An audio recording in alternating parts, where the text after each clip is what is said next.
नमस्कार पार्थ। एक लत्तेदार पौधे होते हैं जो आपने देखा होगा कि वो खुद ऊपर नहीं चढ़ पाते, लेकिन वो एक पेड़ की सहारे से ऊपर चढ़ते हैं और उस पेड़ पे अपने फैल जाते हैं। उस पेड़ पे फैलेंगे, फिर उसके बाद वो वहीं पे फलते हैं, फूलते हैं। और उसके साथ साथ वो जो पेड़ भी होता है, वो पौधा होता है जो उसको सहारा दिया रहता है, वो भी फलता है, फूलता है। दोनों आनंद में रहते हैं, दोनों हरे भरे रहते हैं, कोई फर्क नहीं पड़ता, आराम से दोनों मौज में रहते हैं। लेकिन एक लतेदार पौधा होता है जो खुद उस पेड़ की सहारे से ऊपर उसके चढ़ेगा, उसके बाद उसको चारों तरफ से ढक देगा और फिर उसके बाद उस पौधे को, उस पेड़ को सुखा देता है, नष्ट कर देता है उसको, और फिर उसके बाद अपने भी स्वतः नष्ट हो जाता है। हमारे जीवन में भी ऐसे ही कुछ लोग होते हैं जो हमें हमारे ही साथ रहते हैं और हमारे साथ ही वो कुछ गलत कर देते हैं, जो कि हम उसके साथ अच्छा किए लेकिन वो हमारे साथ गलत कर दिया। हमारे ही कंधे पे वो चढ़ के ऊंचाइयों को छुआ और फिर उसके बाद उसने हमें ही क्षति पहुंचाई, उसके बाद उसका भी पतन हो जाता है। ये लत्तेदार जो पौधा था दूसरा वाला, वो खुद तो नष्ट, दूसरे को नष्ट तो किया ही, उसके बाद वो सोचा मैं नहीं नष्ट होऊंगा, वो स्वतः भी नष्ट हो गया। अगर आपके जीवन में भी ऐसा कोई है, अगर आप भी किसी के साथ ऐसा कर रहे हो, तो ये बात हमेशा ध्यान रखना कि गद्दारी किसी के साथ की गई या किया गया हो, अगर छल किसी के साथ आप करोगे तो आप भी स्वतः नष्ट हो जाओगे। ये प्रकृति हमको सिखाती है।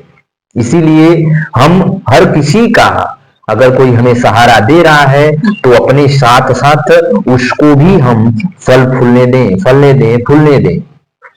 जैसे पहले वाली जो पौधा था, वो उसके साथ उसके ऊपर चढ़ा, उसके बाद वो भी फला, वो भी फूला, वो भी आनंद में है, वो भी हरा भरा है। उसके साथ जो पौधा है, जो पेड़ है, वो भी फल फूल रहा है, हरा भरा है, आनंद में है, शीतलता दे रहे हैं दोनों।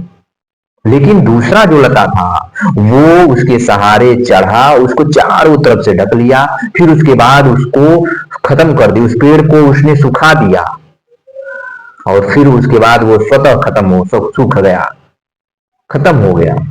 ऐसे ही जब आपके भी साथ कोई अगर प्रेम से कोई आपको सहारा दे रहा है, तो आप भी इतना प्रयास करें कि आप भी उसको सहारा दें, उसके साथ प्रेम से, व्यवहार से, अच्छे से, भरोसे से उसके साथ रहें। अगर आपके साथ कोई ऐसा कर रहा है, छल कर रहा है, कपट कर रहा है, तो आप चुप रहें, शांत हो जाएं। वो आपके साथ, वो भी पतन हो जाए, उसका भी पतन हो जाएगा। आप भी अगर किसी के साथ ऐसा किए हो तो एक बार सतर्क हो जाना कि आप भी अगर किसी को ऐसा धोखा दिए हो या कुछ किए हो तो आपका भी पतन होना निश्चित है। ये प्रकृति का नियम है और ये सत्य है। अगर हम किसी को धोखा दिए हैं तो हमें भी धोखा मिलने वाला है, मिलेगा, कहीं ना कहीं से मिलेगा। अगर हमने किसी के भरोसे का फायदा उठाया है, हमने किसी के साथ छल किया है, हमने किसी की उम्मीदों को तोड़ा है, हमने किसी के कंधे पे चढ़ के उसके सर पे कुछ गंदा जो है रट्टी की है, तो हम याद रखें कि हमारे साथ भी ऐसा होने वाला है। किसी के कंधे पे चढ़ के नाचना आपके लिए हानिकारक है, क्योंकि आप उसको तो तकलीफ दे ही रहे हो, आपका पैर फिसलेगा, आप भी उसका दर्द समझोगे। इसीलिए हमेशा याद रखना, जो आपको सहारा देता है उसके साथ आप ईमानदारी से, भरोसे से और उसके साथ रहें, उसका साथ दें।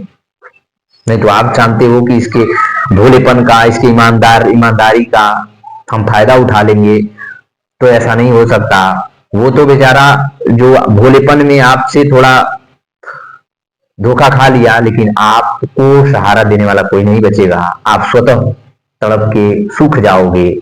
आपकी भी हाल वही लता के जैसा होगा, जो अपने स्वार्थ के कारण उस पेड़ को सुखा दिया और फिर उसके बाद स्वतः सूख गई। आज का विषय बस इतना था कि अगर आप संगत अच्छे रखते हो, कोई आपके साथ व्यवहार अच्छा रखता है, कोई आपके साथ अच्छा है, ईमानदार है, भरोसे से है, तो आप भी, आपका कर्तव्य बनता है कि आप भी उसके साथ ईमानदारी से, सलीनता से, तल्लीनता से और भरोसे के साथ, प्रसन्नता के साथ उसके साथ रहें। आज का विषय बस इतना था। अपना ध्यान रखना, ख्याल रखना। नमस्कार पार्थ।